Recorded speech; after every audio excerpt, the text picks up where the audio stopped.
Hello viewers, আপনার mobile phone, computer, laptop, ঘরে থাকে এয়ার কন্ডিশন, স্মার্ট টিভি, আবার টেসলা গাড়ি থেকে শুরু করে F-35 যুদ্ধ বিমান, সব কিছুর ভেতরে অপরিহার্য যে জিনিসটি আছে সেটা হলো সেমিকন্ডাক্টর চিপ। ওটা ছাড়া এই হাইটেক পৃথিবী কল্পনাও করা যায় না। আমরা যে এই সেমিকন্ডাক্টর চিপের উপরে কতটা নির্ভরশীল তা কল্পনারও বাইরে। আর সারা দুনিয়াতে এই সেমিকন্ডাক্টর চিপ মার্কেটের 90% প্রোডাকশন দেয় যে কোম্পানিটি, সেটা হলো চীনের TSMC। ওয়েট, আমি চীন বলতে পিপলস রিপাবলিক অফ চায়না তথা কমিউনিস্ট পার্টি শাসিত মেইনল্যান্ড চীনের কথা বলছি না, বলছি রিপাবলিক অফ চায়না তথা তাইওয়ান এর কথা, তাইওয়ানের TSMC কোম্পানির কথা। আজকের ভিডিও তাইওয়ানের এই হাইটেক উত্থান আর TSMC নিয়ে। গ্লোবালি যে দুটি কোম্পানি 10 ন্যানোমিটারের কম সাইজের সেমিকন্ডাক্টর চিপ এই মুহূর্তে মাস প্রোডাকশন করার ক্ষমতা রাখে, তার একটি হলো স্যামসাং আর একটি হলো TSMC। সংক্ষেপে বলি, ন্যানোমিটার দিয়ে এখানে ট্রানজিস্টরের দৈর্ঘ্য নির্দেশ করা হচ্ছে। ট্রানজিস্টর যত পাতলা হবে তত বেশি পরিমাণ ট্রানজিস্টর অল্প জায়গায় সন্নিবেশ করা যাবে, চিপ তত পাওয়ারফুল হবে। যেমন এনভিডিয়ার ব্ল্যাকওয়েল B200 GPU, যা অনেক পাওয়ারফুল একটি চিপ।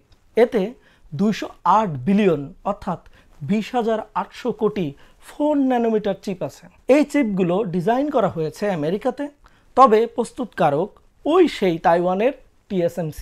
এনভিডিয়ার 32GB DDR7 মেমোরি সম্পন্ন RTX 5090 গ্রাফিক্স কার্ডে 92.2 বিলিয়ন 4NP ট্রানজিস্টর অর্থাৎ 4 ন্যানোমিটার ট্রানজিস্টর আছে, যা TSMC বানিয়েছে।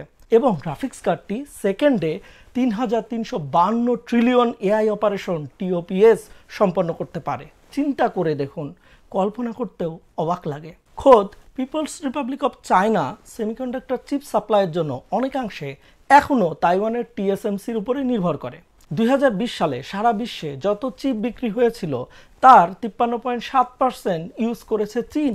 টাকার অঙ্কে যা 239 বিলিয়ন মার্কিন ডলার, অর্থাৎ 2024 সালে বাংলাদেশের মোট জিডিপির অর্ধেক পরিমাণ অর্থের কথা আমি বলছি। ভেবে দেখুন অবস্থাটা। এবং এই চিপগুলোর 83% ইম্পোর্ট করেছিল চীন TSMC টাইপের প্রতিষ্ঠানের কাছ থেকে, আর বাকি 17% চীনের ডোমেস্টিক প্রোডাকশন হয়েছিল। চীন ব্যাপক হারে তার নিজস্ব চিপ প্রোডাকশন বৃদ্ধি করে যাচ্ছে এবং বিদেশি চিপের উপরে নির্ভরশীলতা কমাচ্ছে। SMIC, YMTC, CXMT, ZTE, micro electronics এবং হুয়াওয়ের সাবসিডি কোম্পানি হাইসিলিকন, এগুলো হলো চীনের বড় বড় চিপ মেকার। চীন 2024 সালের শেষ পর্যন্ত 7 ন্যানোমিটার চিপ তৈরি করতে পেরেছে বলে অন্তত জানা যায়, তবে বাস্তবে এর চাইতেও কম ন্যানোমিটার চিপ তৈরি করতে তারা সক্ষম বলে ধারণা করা যায়। এই চিপ তৈরি করা দুনিয়ার অন্যতম চ্যালেঞ্জিং কাজ, হাইটেক ব্যাপার স্যাপার। চিপ বানাতে প্রথমে লাগে বালি, এরপরে বালি থেকে আলাদা করতে হয় সিলিকন। কেন সিলিকন? যারা স্কুল কলেজে বিজ্ঞান পড়েছেন তারা জানেন সিলিকন হলো সেমিকন্ডাক্টর, ইনসুলেটর এবং কন্ডাক্টরের মাঝামাঝি। এতে ডোপিং করে অর্থাৎ অন্য মাল মশলা মিশিয়ে এর কন্ডাক্টিং ক্যাপাবিলিটি আপনি ম্যানিপুলেট করতে পারবেন। তো বালি থেকে সিলিকন বের করে এরপরে পিওর সিলিকন গলিয়ে সিলিকন বোল বানানো হয়। এরপরে সেই বোল পাতলা করে স্লাইস করা হয়। এই স্লাইসগুলোকে বলে ওয়েফার। বড় বড় কোম্পানি যেমন TSMC এর ক্ষমতা আছে 18 ইঞ্চি সাইজের ওয়েফার বানানোর। যত বড় ওয়েফার হবে সেই ওয়েফার কেটে কেটে এরপর তত বেশি চিপ প্রডিউস করা যাবে। সামান্য একটি ধুলার কণা এই ওয়েফার প্রোডাকশনের পুরো ব্যাচ নষ্ট করে দিতে পারে। একটা ধুলার কণা $মিলিয়ন নষ্ট করার জন্য যথেষ্ট। সামান্য একটা ন্যানো সাইজের দাগও এই ওয়েফারে থাকতে পারবে না। অত্যাধুনিক যন্ত্রপাতি দিয়ে ওয়েফার পলিশিং করা হয়। এরপর ওয়েফারের উপরে সিলিকন ডাইঅক্সাইড ডিপোজিশন করা হয়। ডিপোজিশন শেষে লিথিওগ্রাফি শুরু করা হয়। জটিল বিষয়। লিথিওগ্রাফি যন্ত্রের ভেতরে এবার ওয়েফার নিয়ে ইউভি লাইট ফেলে ফেলে ওয়েফারের উপরে চিপসের ব্লুপ্রিন্ট বা নকশা তৈরি করা হয়। এরপর ইচিং এবং ডোপিং করে অ্যালুমিনিয়াম দিয়ে কন্ডাক্টিং পাত তৈরি করা হয় ওয়েফারের উপরে। সব কিছু সম্পন্ন হলে পুরো ওয়েফারটি ছোট ছোট করে কাটা হয়। এরপর ট্রানজিস্টর, ক্যাপাসিটর, রেজিস্টর এসব বসিয়ে মাইক্রোচিপ তৈরি করা হয়। থাক, বেশি ভেতরে ঢুকলে মাথা ঘোরাবে, আপনার বিরক্ত লাগবে। তবে এতটুকু তো বুঝতেই পারতেছেন, যেন তেন দেশের পক্ষে এই টেকনোলজি নিয়ে নাড়াচাড়া করা সম্ভব না। আমেরিকা, তাইওয়ান, চীন, দক্ষিণ কোরিয়া, জাপান এবং ইউরোপের উন্নত দেশগুলোতে চিপ ডিজাইন করা হয় অথবা ম্যানুফ্যাকচার করা হয় অথবা দুটিই একসাথে করা হয়। নেদারল্যান্ডের ASML নামক একটি কোম্পানি আছে যা এই মুহূর্তে দুনিয়ার একমাত্র প্রতিষ্ঠান যারা এক্সট্রিম আল্ট্রাভায়োলেট লিথিওগ্রাফি মেশিন তৈরি করে। TSMC তাদের কাছ থেকে লিথিওগ্রাফি মেশিন পারচেস করে। লিথিওগ্রাফি মেশিন যত সফিস্টিকেটেড হবে তত সফিস্টিকেটেড বা ছোট সাইজের পাওয়ারফুল চিপ তৈরি করা সম্ভব হবে। দেখুন ভাই, প্রযুক্তিটা এসেছিল কিন্তু আমেরিকা থেকেই। ওই আমেরিকার বেল ল্যাবরেটরিতে 1947 সালে ট্রানজিস্টর উদ্ভাবন করা হয়, যা সেমিকন্ডাক্টর চিপের fundamental building block. John Bardeen, Walter Brattain, William Shockley এরা হলো ট্রানজিস্টরের উদ্ভাবক। এরপরে আমেরিকান কোম্পানি টেক্সাস ইনস্ট্রুমেন্টের জ্যাক কিলবি এবং ফেয়ারচাইল্ড সেমিকন্ডাক্টর কোম্পানির রবার্ট নয়েস 1958 সালে তৈরি করেন আইসি অর্থাৎ ইন্টিগ্রেটেড সার্কিট। আইসি ইনোভেশনের পর ইলেকট্রনিক্স ডিভাইসের মিনিয়েচারাইজেশন অর্থাৎ ছোট সাইজে বানানো শুরু হয়। এরপর বাংলাদেশ যখন স্বাধীন হয় সে বছর অর্থাৎ 1971 সালে ইন্টেল কোম্পানি প্রথম ইন্টেল 4004 মাইক্রোপ্রসেসর তৈরি করে। প্রথম সত্যিকারের মাইক্রোচিপ ছিল ওটাই। প্রথম দিকে আমেরিকাতেই মাইক্রোচিপ প্রোডাকশন হইতো। এরপর অ্যাজ ইউজুয়াল আমেরিকাতে যা হয় সেটাই হয়, অর্থাৎ প্রোডাকশন খরচ কমাতে ম্যানুফ্যাকচারিং কাজটা তাইওয়ান ও দক্ষিণ কোরিয়াতে আউটসোর্সিং করে মার্কিন কোম্পানিগুলো। নিজেরা ডিজাইন করবে, এরপর দক্ষিণ কোরিয়া বা তাইওয়ানের কোম্পানিকে দিয়ে সেটি বানিয়ে নেবে। আরে গার্মেন্টস ইন্ডাস্ট্রিতে যেটা হয় আর কি, Gucci, Prada, channel, Louis Vuitton, Hermes, H&M টাইপের বড় বড় পশ্চিমা কোম্পানি ডিজাইন করে, বাংলাদেশের মতো দেশ সেলাইয়ের কাজটুকু করে দেয়, কারণ এদেশের মেয়েদেরকে একেবারে কম টাকায় খাটানো যায়। আজ এত বছর ধরে খালি পশ্চিমা নামি দামি ব্র্যান্ডের জন্য কাপড় সেলাই করে যাচ্ছি আমরা, অথচ নিজেদের নামি দামি কোনো ইন্টারন্যাশনাল পোশাকের ব্র্যান্ডই তৈরি হয়নি এখনও। শুনতে খারাপ লাগতেছে। যাই হোক, আবার মাইক্রোচিপসে ফিরে আসি। 1990-এর দশক থেকেই ইন্টেল, AMD এবং কোয়ালকমের মতো প্রতিষ্ঠানগুলো তাদের মেজর সেমিকন্ডাক্টর ফ্যাব্রিকেশন প্ল্যান্ট অর্থাৎ ফ্যাবগুলো আমেরিকাতে বন্ধ করে আউটসোর্সিং করা শুরু করে, দক্ষিণ কোরিয়া এবং তাইওয়ানে পাঠিয়ে দেয়। দুইটি দেশের উপরই আমেরিকার পূর্ণ নিয়ন্ত্রণ আছে। দুইটি দেশে আমেরিকার ঘাঁটিও আছে। দুইটি দেশকেই দ্বিতীয় বিশ্বযুদ্ধের পর আমেরিকা গড়ে তুলতে সহযোগিতা করেছে। দুইটি দেশই থাকে আমেরিকার প্রোটেকশন আমব্রেলার ভেতরে নিরাপদে। কিন্তু এরপর আসে কোভিড-19, গ্লোবাল সাপ্লাই চেন ভেঙে পড়ে। মনে আছে তো সেই সময়ের কথা? লকডাউন চলতে থাকে দেশে দেশে। তো এই চিপ প্রোডাকশন সাপ্লাই চেনটা বেশ জটিল। ধরুন অ্যাপেল কোম্পানির কথা, যারা চিপ ডিজাইন করে আমেরিকাতে, ম্যানুফ্যাকচারিং করে তাইওয়ানের TSMCতে। আবার TSMC চিপ বানাতে যে এক্সট্রিম আল্ট্রাভায়োলেট লিথিওগ্রাফি মেশিন ব্যবহার করে সেটা তৈরি করে নেদারল্যান্ড। মাইক্রোচিপ তৈরিতে যেসব সিলিকন, জার্মেনিয়াম সহ নানান ম্যাটেরিয়াল এবং রেয়ার আর্থ মিনারেল লাগে সেগুলো আসে জাপানের মতো দেশ থেকে। আবার ফাইনালি চিপ মোবাইল ফোনের মাদারবোর্ডে অ্যাসেম্বলি করা হয় চীন, দক্ষিণ কোরিয়া, ইন্ডিয়া, ভিয়েতনামের মতো নানান দেশে। তো এই সাপ্লাই চেনটি ভেঙে যায় কোভিড-19 প্যান্ডেমিক চলাকালে। সেমিকন্ডাক্টর শর্টেজ দেখা দেয়। 2020 থেকে 2022 সালের দিকে সেমিকন্ডাক্টর শর্টেজ নিয়ে অনেক নিউজ হয়েছিল সে সময়, নিশ্চয় মনে আছে আপনাদের। আর তার উপরে আর এক ঝামেলা হলো চীন অর্থাৎ PRC। চীন তো তাইওয়ানকে একীভূত করার স্বপ্ন দেখে সারাদিন। যদি তাইওয়ান দখলের জন্য চীন আক্রমণ করে তাহলে অ্যাপেল, ইন্টেল, এনভিডিয়া টাইপের মার্কিন প্রতিষ্ঠানগুলো কি পরিমাণ ঝামেলায় পড়বে চিন্তা করে দেখুন। পুরো সেমিকন্ডাক্টর সাপ্লাই চেনই কাট অফ হয়ে যাবে। চীন প্রতিনিয়ত তাইওয়ান দখলের হুমকি ধামকি দিয়ে যাচ্ছে। তাইওয়ানের ইতিহাস সংক্ষেপে জানতে আমার তাইওয়ানের ইতিহাস শিরোনামের ভিডিওটি দেখতে পারেন। এই ভিডিওর শেষে লিঙ্ক দেওয়া থাকবে। সেমিকন্ডাক্টর সাপ্লাই চেনের ম্যানুফ্যাকচারিং অংশটা তাইওয়ান বা দক্ষিণ কোরিয়াতে রাখাটা এজন্য ঝুঁকিপূর্ণ ভবিষ্যতের কথা চিন্তা করে, এটা আমেরিকা জানে। কারণ আজ হোক কাল হোক তাইওয়ানে চীন কিছু না কিছু তো করবেই। আবার দক্ষিণ কোরিয়ারও হুমকি আছে নর্থ কোরিয়ার কাছ থেকে। নর্থ কোরিয়া তো পারমাণবিক বোমা বানিয়ে বসে আছে। সুতরাং সব কিছু বিবেচনা করে আমেরিকা চাইতেছে সেমিকন্ডাক্টর সাপ্লাই চেনটাকে সিকিউর করতে, নিজেদের পূর্ণ নিয়ন্ত্রণে নিতে। আমেরিকা সব কিছু আগেভাগে চিন্তা করে। 2022 সালে মার্কিন সরকার চিপস অ্যাক্ট পাশ করে পুনরায় হাইটেক সেমিকন্ডাক্টর ম্যানুফ্যাকচারিং প্ল্যান্ট অর্থাৎ ফ্যাব আমেরিকার মাটিতে বানানোর জন্য উদ্যোগ নেওয়া হয়।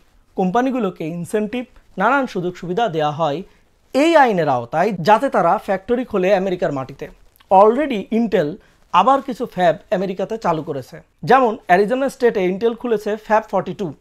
ইন্টারেস্টিং বিষয় হলো এবার তাইওয়ানের টিএসএমসি আর দক্ষিণ কোরিয়ার স্যামসাংও উদ্যোগ নিয়েছে আমেরিকার মাটিতে ফ্যাক্টরি বানানোর, অর্থাৎ পুরো বিষয়টি উল্টে যেতে শুরু করেছে। টিএসএমসি $12 বিলিয়ন খরচ করে অ্যারিজোনাতে আর স্যামসাং $17 বিলিয়ন দিয়ে টেক্সাসে হাইটেক ফ্যাব তৈরি করার ঘোষণা দিয়েছে। তাইওয়ানের প্রেক্ষাপট থেকে এবার বিষয়টি চিন্তা করুন কেন এমন হচ্ছে। ধরুন আপনি তাইওয়ানের প্রেসিডেন্ট, আপনি দেখতেছেন আমেরিকার সাথে আপনার ডিফেন্স ট্রিটি আছে, আমেরিকার আর্মির বেজ আপনার দেশে আছে, সুতরাং চীনের বিরুদ্ধে প্রোটেকশন আপনি পাচ্ছেন। আবার তাইওয়ানের টিএসএমসির মতো কোম্পানি আছে, আমেরিকার পাওয়ারফুল সব কোম্পানি এই টিএসএমসির উপরে ডিপেন্ড করতেছে। এটা আরও বড় রক্ষা কবচ। মিলিটারি বেস তো চাইলেই হুট করে একদিনই সরিয়ে নিতে পারবে আমেরিকা, আফগানিস্তানে যেমন সরিয়ে নিয়ে গেল। আমেরিকাতে নতুন কোনো প্রেসিডেন্ট এসে ইচ্ছা করলেই এটা করতে পারবে, কিন্তু বিজনেস ইন্টারেস্ট সরিয়ে নেওয়া এত সহজ না। সুতরাং তাইওয়ানে চীন আক্রমণ করলে আমেরিকা নিজের বিজনেস বা অর্থনীতির স্বার্থে হলেও তাইওয়ানকে সেভ করবে, টিএসএমসিকে সেভ করবে। অর্থাৎ টিএসএমসি হয়ে গেছে তাইওয়ানের জন্য ঢাল, যাকে তারাই বলে সিলিকন শিল্ড। তো আমেরিকা এবার নিজের দেশে ফ্যাব অর্থাৎ চিপ ম্যানুফ্যাকচারিং বা ফ্যাব্রিকেশন প্ল্যান্ট বানানোর উদ্যোগ নিচ্ছে। এটা শুনে তো তাইওয়ানের মাথা ব্যথা হওয়াটা স্বাভাবিক। চিন্তা করে দেখুন, তাইওয়ানের সরকার তো বোকা না, তারাও তাদের ভবিষ্যৎ নিরাপত্তার কথা চিন্তা করবে। আর সেটা করতে হলে এটা ইনশিওর করতে হবে আমেরিকা যাতে চাইলেও ডিভোর্স নিতে না পারে। কারণ অতীতে আমেরিকার কিছু কর্মকাণ্ড আছে যা তাইওয়ানের জন্য যথেষ্ট উদ্বেগজনক। এই ভিডিওর শেষে আরেকটি ভিডিওর লিঙ্কও দেয়া থাকবে, যেটির নাম তাইওয়ানস নেমিং প্রবলেম। ওটাও দেখতে পারেন। তাইওয়ানকে জাতিসংঘ থেকে আমেরিকাই বের করে দিয়েছিল চীনকে জাতিসংঘে ঢোকানোর জন্য। সেসব বিষয়ে বিস্তারিত আলাপ ওই ভিডিওতে পাবেন। তাইওয়ানকে আমেরিকা প্রোটেক্ট করে নিঃস্বার্থে। স্বার্থ ফুরালে টিস্যু পেপারের মতো ছুঁড়ে ফেলার নজিরও আছে। সুতরাং তাইওয়ান চাইবে স্বার্থ যাতে কখনো নাই ফুরায়। সুতরাং ভবিষ্যতে দেখবেন তাইওয়ানের কোম্পানিও অ্যাসেট কিনতে এবং বানাতে শুরু করবে আমেরিকার মাটিতে, এবং আমেরিকাতে তাদের ইনফ্লুয়েন্স বৃদ্ধি করতে থাকবে। যাই হোক, তো আসুন দেখি দ্বিতীয় বিশ্বযুদ্ধের পর তাইওয়ান কিভাবে এত বড় লোক হইল। দ্বিতীয় বিশ্বযুদ্ধের পর চীনের মূল ভূখণ্ডে শুরু হয় কুওমিন্টাং অর্থাৎ ন্যাশনালিস্ট পার্টি শাসিত রিপাবলিক অফ চায়না সরকারের বিরুদ্ধে কমিউনিস্ট পার্টির গৃহযুদ্ধ। গৃহযুদ্ধে কমিউনিস্টরা জিতে যায় চীনের মূল ভূখণ্ডে, আর রিপাবলিক অফ চায়না সরকার পালিয়ে ঘাঁটি গাড়ে ফর্মোসা দ্বীপে অর্থাৎ আজকের তাইওয়ানে। অর্থাৎ কার্যত চীন হয়ে যায় তখন দুইটি, একটি মূল ভূখণ্ডে কমিউনিস্ট পার্টি শাসিত People's Republic of China PRC, আর অন্যটি ফর্মোসা দ্বীপে পুঁজিবাদী আমেরিকান ব্যাকড কুওমিন্টাং শাসিত রিপাবলিক অফ চায়না আরওসি। আমেরিকানদের সাপোর্ট এবং প্রোটেকশন পায় আরওসি, এজন্য পিআরসি পারেনি ফর্মোসা দ্বীপ থেকে আরওসিকে সরাতে। তো চীনের মূল ভূমিতে চলতে থাকে কমিউনিস্ট পার্টির শাসন, আর তাইওয়ানে চলতে থাকে ক্যাপিটালিস্ট ন্যাশনালিস্ট পার্টি তথা কুওমিন্টাংদের শাসন। বাস্তবে তাইওয়ান এবং চীন উভয়ই ছিল ডিক্টেটোরিয়াল শাসনের অধীনে। মূল ভূখণ্ডে মাও জেদং আর তাইওয়ানে চিং কাই শেক। দ্বিতীয় বিশ্বযুদ্ধের পর তাইওয়ান ছিল একদম গরিব, অর্থনীতি ছিল কৃষি নির্ভর, এক্সপোর্ট করত কৃষি পণ্য। চিং কাই শেক মিলিটারি রুল চালাতে শুরু করে তাইওয়ানে, ব্যাকিং দিতে শুরু করে আমেরিকা। তখন কোল্ড ওয়ারের সময়কাল, যে করেই হোক কমিউনিজমকে ঠেকাতে হবে, আর এজন্য আমেরিকা ক্যাপিটালিস্ট তাইওয়ানকে যেভাবেই হোক কমিউনিজমের হাতে পড়া থেকে ঠেকাবে। ফলে ডেমোক্রেসি থাকুক আর না থাকুক তাতে সমস্যা নেই। চিং কাই শেক যেহেতু আমেরিকাপন্থী এবং ক্যাপিটালিস্ট, সেহেতু তাকে মিলিটারি এইড এবং ফাইন্যান্সিয়াল সাপোর্ট দিতে কৃপণতা করেনি আমেরিকা। তাইওয়ান সরকারও খারাপ ছিল না। আমেরিকার সাহায্যের অর্থ লুটেপুটে না খেয়ে তা দিয়ে দেশ গড়েছে, ল্যান্ড রিফর্ম করেছে, মুষ্টিমেয় কিছু জমিদার টাইপের লোকের কাছ থেকে জমি কেড়ে নিয়ে কৃষকের মাঝে ডিস্ট্রিবিউট করেছে, যা এগ্রিকালচারাল প্রোডাকশন বাড়িয়ে দিয়েছে। ফলে 1950-এর দশকের মাঝামাঝিতে দ্রুতই তাইওয়ান খাদ্য উৎপাদন বাড়িয়ে সেলফ সাফিসিয়েন্ট হয়ে যায়। এরপর তাইওয়ানি সরকার শুরু করে ইন্ডাস্ট্রিয়ালাইজেশন, রপ্তানিমুখী ফ্যাক্টরি ও ইন্ডাস্ট্রি তৈরি হতে শুরু করে তাইওয়ানে। মিডল ক্লাস বড় হতে শুরু করে। তখনও তাইওয়ান কিন্তু কুওমিন্টাং পার্টির শাসনে মার্শাল ল চলমান।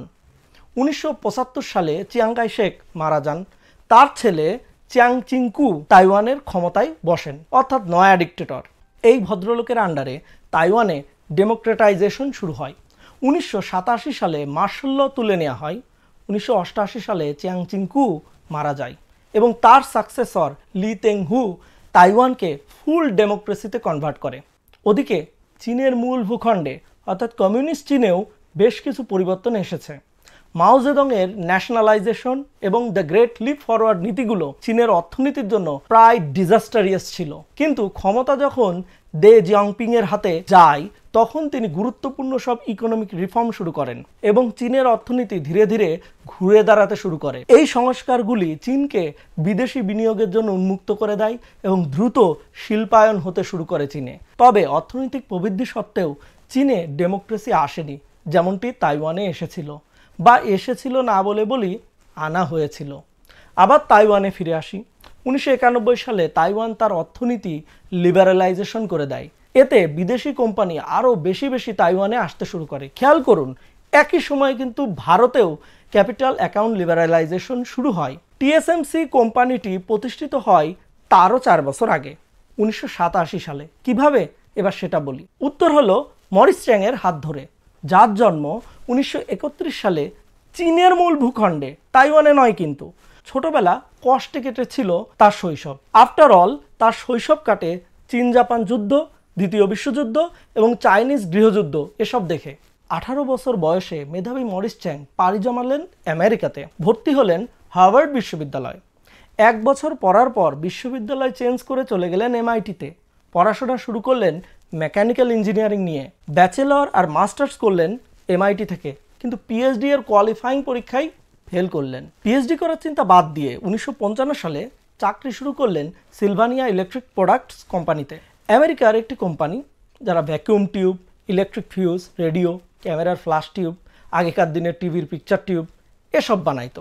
এরপর 1960 সালে চাকরি শুরু করলেন টেক্সাস ইনস্ট্রুমেন্ট কোম্পানিতে। কোম্পানিটি সে সময় ক্যালকুলেটর বানাতো। এই কোম্পানির স্পন্সারে পরবর্তীতে 1960-এর দশকের শুরুতে তিনি স্ট্যানফোর্ড ইউনিভার্সিটি থেকে পিএইচডি করেন। এই কোম্পানিটির নাম কিন্তু ভিডিওর একেবারে প্রথম দিকে একবার বলেছি। এই কোম্পানির জ্যাক কিলবি আইসি অর্থাৎ ইন্টিগ্রেটেড সার্কিটের অন্যতম উদ্ভাবক। মরিস চ্যাং পরে এই কোম্পানিতে ইন্টিগ্রেটেড সার্কিট ডিপার্টমেন্টের জেনারেল ম্যানেজার হন 1960-এর দশকের শেষের দিকে। এখানে তার একটি অনবদ্য কন্ট্রিবিউশন ছিল লার্নিং কার্ভ প্রাইসিং স্ট্র্যাটেজি। 1972 সালে ভদ্রলোক আমেরিকার টেক্সাস ইনস্ট্রুমেন্টের সেমিকন্ডাক্টর ডিভিশনের ভাইস প্রেসিডেন্ট হন। তখন টেক্সাস ইনস্ট্রুমেন্ট সেমিকন্ডাক্টর বিজনেসের অন্যতম লিডিং কোম্পানি ছিল। পরবর্তীতে কোম্পানির শীর্ষ পর্যায়ের লোকদের সাথে তার ঝামেলা হয় এবং 1983 সালে টেক্সাস ইনস্ট্রুমেন্ট থেকে তিনি রিজাইন করেন। ইন দ্য মিন টাইম তাইওয়ানে তখন শিল্পায়ন শুরু হয়েছে। তাইওয়ান সরকার একটি industrial technology research institute ITRI খুলেছে। তাইওয়ান সরকার কিন্তু শুরু থেকেই চেষ্টা করেছিল হাইটেক বিজনেসে নামার, ভিশনারি যাকে বলে। তাইওয়ানের এডুকেশন সিস্টেম ভালো ছিল, স্কিল ম্যান পাওয়ার তৈরি হচ্ছিল। এডুকেশন সিস্টেম ভালো না হলে হয়তো কাপড় সেলাই করার বিজনেসে বেশি ঝুঁকে যেত। যাই হোক, মরিস চ্যাং নিজেই যেমন তাইওয়ানে কাজ করার ইচ্ছা পোষণ করেন, আবার তাইওয়ান সরকারও তাকে লুফে নিয়েছিল। মরিস চ্যাংয়ের নিজেরই ততদিনে অনেক অর্থবিত্ত হয়ে গিয়েছিল, যার কারণে একেবারে নতুন পরিবেশে চ্যালেঞ্জ নেওয়ার ঝুঁকি সে নিতে পেরেছিল। রিমেম্বার, ওনার কিন্তু জন্ম তাইওয়ানে নয়, বরং চীনের মূল ভূখণ্ডে, সেখানেই বেড়ে ওঠা। এরপর তো 18 বছর বয়সে চলে গিয়েছিলেন আমেরিকাতে। বিশ্ববিদ্যালয়ের লেখাপড়া, উচ্চশিক্ষা, গবেষণা, চাকরি বাকরি করেছিলেন সেখানেই। তাইওয়ানের জীবন সম্পর্কে তেমন ধারণা তার ছিল না। আর তাইওয়ান তখন কেবল অর্থনৈতিকভাবে শক্তিশালী হচ্ছে, অর্থাৎ তার জন্য একেবারেই নতুন অভিজ্ঞতা। 1985 সালে তাকে তাইওয়ানের ITRI এর প্রেসিডেন্ট বানিয়ে দেওয়া হলো। চিন্তা করেন, বিদেশ থেকে এনে একেবারে প্রেসিডেন্ট, কারণ তার যোগ্যতা এবং অভিজ্ঞতা। Taiwan semiconductor manufacturing company TSMC প্রতিষ্ঠার পেছনে ছিল মরিস চ্যাংয়ের সাহসী দৃষ্টিভঙ্গি, তাইওয়ান সরকারের উচ্চাকাঙ্ক্ষা।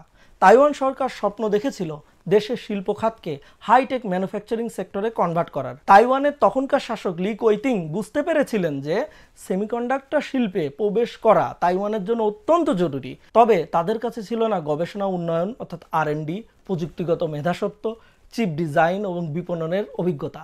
তাই তারা এমন একটি কৌশল খুঁজছিল যা তাদের দুর্বলতাগুলোকে দূর করতে পারবে। মরিস চ্যাং যখন ITRI এর প্রেসিডেন্ট হন, তখন তাকে একটি সেমিকন্ডাক্টর কোম্পানি প্রতিষ্ঠার পরিকল্পনা করতে বলা হয়। মরিস চ্যাং জানতেন তাইওয়ান সরাসরি আমেরিকার ইন্টেল বা টেক্সাস ইনস্ট্রুমেন্টের মতো জায়ান্ট কোম্পানিদের সাথে প্রতিযোগিতা করে টিকতে পারবে না। তাই তিনি একটি অন্যরকম মডেল প্রস্তাব করেন, পিওর প্লে ফাউন্ড্রি মডেল, যেখানে একটি কোম্পানি শুধুমাত্র অন্যদের জন্য চিপ উৎপাদন করবে কিন্তু নিজে কোনো চিপ ডিজাইন বা বিক্রি করবে না। তৎকালীন সময়ে এই ধারণাটি একেবারেই নতুন ছিল, কারণ তখনকার সেমিকন্ডাক্টর কোম্পানিগুলো নিজেদের ডিজাইন করা চিপ নিজেরাই তৈরি করত। কিন্তু মরিস চ্যাংয়ের অভিজ্ঞতা থেকে তিনি বুঝতে পারেন যে অনেক চিপ ডিজাইনার অর্থের অভাবে নিজস্ব ফ্যাক্টরি খুলতে পারতেছে না। তাই যদি একটি স্বতন্ত্র ফাউন্ড্রি তৈরি করা হয় তাহলে এই ডিজাইনাররা টিএসএমসির গ্রাহকে পরিণত হবে। তাইওয়ান সরকার শুধুমাত্র টিএসএমসি তৈরি করার জন্য প্রয়োজনীয় ইনিশিয়াল ইনভেস্টমেন্টের অর্ধেকত্ব দিতে সম্মত হয়। মরিস চ্যাং একসময় আমেরিকার টেক্সাস ইনস্ট্রুমেন্টের বড় পদে চাকরি করতেন। সে সুবাদে তিনি টেক্সাস ইনস্ট্রুমেন্ট এবং পরে ইন্টেলের সাথে আলোচনা করেন, কিন্তু তারা এই আইডিয়ার সম্ভাব্য সফলতা ইমাজিন করতে ব্যর্থ হয় এবং বিনিয়োগ করতে অস্বীকৃতি জানায়। এরপর তিনি নেদারল্যান্ডের কোম্পানি ফিলিপসের সাথে আলোচনা করেন এবং ফিলিপস এই পরিকল্পনায় বিনিয়োগ করতে রাজি হয়। ফিলিপস তখন কিন্তু ইলেকট্রনিক ইন্ডাস্ট্রির গ্লোবাল জায়ান্ট। ফিলিপস যে শুধুমাত্র টিএসএমসির ইনিশিয়াল 28% মূলধন প্রদান করেছিল তাই নয়, তারা 1.5 মাইক্রন লিথিওগ্রাফি প্রযুক্তিও শেয়ার করে, যা সেই সময়ের আধুনিক চিপ তৈরির জন্য অত্যন্ত গুরুত্বপূর্ণ ছিল। কিছু স্থানীয় তাইওয়ানিজ ব্যবসায়ীদেরকেও সরকার বিনিয়োগে উৎসাহী করে, যার ফলে প্রয়োজনীয় বিনিয়োগ সংগ্রহ করা সম্ভব হয়েছিল। তো এভাবেই 1987 সালে টিএসএমসি প্রতিষ্ঠিত হয়, সেই সময়ে $220 মিলিয়ন মূলধন নিয়ে, যার অর্থের অর্ধেক আসে তাইওয়ান সরকারের কাছ থেকে আর বাকি অংশ আসে ফিলিপস এবং অন্যান্য বিনিয়োগকারীদের কাছ থেকে। মরিস চ্যাং প্রথম সিইও হন। প্রথম দিকে টিএসএমসি বড় কোম্পানিগুলোর কাছ থেকে ছোট এবং কম গুরুত্বপূর্ণ অর্ডার পেত। মরিস চ্যাং ধৈর্য ধরে সেমিকন্ডাক্টর ডিজাইনারদের বোঝাতে থাকেন যে তারা নিজস্ব ফ্যাক্টরি ছাড়াই চিপ তৈরি করতে পারবে, টিএসএমসি তাদের জন্য চিপ তৈরি করে দেবে। অর্থাৎ তোমরা ডিজাইন করো, আমাদের ডিজাইন দাও, আমরা তোমাদের প্রোডাক্ট বানিয়ে দিচ্ছি। আরে আমাদের গার্মেন্টস ইন্ডাস্ট্রির মডেল। 1991 সাল থেকে নতুন ফ্যাবলেস সেমিকন্ডাক্টর কোম্পানিগুলোর সংখ্যা বৃদ্ধি পেতে শুরু করে, কারণ তারা বুঝতে পারে যে টিএসএমসির কারণে ফ্যাক্টরি ছাড়াই ব্যবসা করা সম্ভব। এর ফলে টিএসএমসির ব্যবসাও দ্রুত বাড়তে থাকে এবং একসময় এটি তার কম্পিটিটরদের সঙ্গে প্রযুক্তিগতভাবে পার্থক্যটি ঘুচিয়ে দেয়। 1994 সালে আইপিও করার পর এটি প্রচুর মূলধন সংগ্রহ করে এবং নতুন ফ্যাক্টরি তৈরি করতে শুরু করে তাইওয়ান জুড়ে। 2000-এর দশকের শুরুতে TSMC graphics processing unit GPU তৈরির জন্য এনভিডিয়া ও এএমডির মতো কোম্পানির প্রধান সরবরাহকারী হয়ে ওঠে। 2000-এর দশকের মাঝামাঝিতে টিএসএমসি অত্যাধুনিক 90 ন্যানোমিটার এবং 65 ন্যানোমিটার চিপ নির্মাণ শুরু করে। এরপর অ্যাপেল আইফোন বাজারে আনে। শুরুতে স্যামসাংয়ের কাছ থেকে অ্যাপেল চিপ সংগ্রহ করত। অ্যাপেল ডিজাইন দিত, স্যামসাং সেই অনুযায়ী বানিয়ে দিত। তবে স্যামসাং নিজেই যখন স্মার্টফোন নির্মাণ করা শুরু করে তখন অ্যাপেল এবং স্যামসাংয়ের সম্পর্ক খারাপ হতে শুরু করে। অ্যাপেল স্যামসাংয়ের উপরে নির্ভরশীলতা কমাতে চেয়েছিল এবং টিএসএমসি এর উন্নত চিপ উৎপাদন ক্ষমতা সম্পর্কে সে অবগত ছিল। 2009 সালে মরিস চ্যাং বুঝতে পারেন যে মোবাইল প্রযুক্তির উত্থান টিএসএমসির জন্য একটি সুবর্ণ সুযোগ। 2013 সালে টিএসএমসি $9 বিলিয়ন খরচ করে শুধু অ্যাপেলের জন্য একটি চিপ ফ্যাক্টরি তৈরি করে। অ্যাপেল আইফোন 6 বাজারে আনে, যার প্রসেসর তৈরি করেছিল টিএসএমসি। অ্যাপেল এবং টিএসএমসি একসঙ্গে পরবর্তীতে অত্যাধুনিক 20 nanometre, 16 nanometre, 10 nanometre, 7 nanometre, 5 nanometre এবং 3 ন্যানোমিটার চিপ তৈরি করেছে। এই সম্পর্ক এতটাই গুরুত্বপূর্ণ হয়ে ওঠে যে অ্যাপেল প্রায় একচাটিয়াভাবে টিএসএমসি চিপ উৎপাদন ক্ষমতা ব্যবহার করতে শুরু করে। 2019 সালে 5 ন্যানোমিটার এবং 2022 সালে 3 ন্যানোমিটার চিপ উৎপাদন শুরু করে টিএসএমসি। 2024-25 সালের মধ্যে 2 ন্যানোমিটার চিপ তৈরি করতে চলেছে কোম্পানিটি। টিএসএমসি বিশ্বের 90% 5 ন্যানোমিটার চিপ বাজারে সরবরাহ করে। বর্তমানে কেবল টিএসএমসি এবং স্যামসাং অত্যাধুনিক 3 ন্যানোমিটার চিপ তৈরি করতে পারে। আজ 1 ফেব্রুয়ারি 2025 এই ভিডিও রেকর্ড হচ্ছে। মরিস চ্যাং এখনও জীবিত। একজন মেধাবী লোক কীভাবে একটি দেশকে বদলে দিতে পারে আর একটি দেশের সরকার সঠিক সময়ে সঠিক পলিসি নিয়ে কিভাবে একটি দেশের চেহারাই পাল্টে দিতে পারে, তাইওয়ান তার একটি উদাহরণ। ভিডিওটি ভালো লাগলে লাইক, কমেন্ট, শেয়ার করবেন এবং চ্যানেলটি অবশ্যই সাবস্ক্রাইব করবেন, যাতে এমন আরও ভিডিও মিস না হয়। দেখা হবে নতুন ভিডিও নিয়ে। ধন্যবাদ।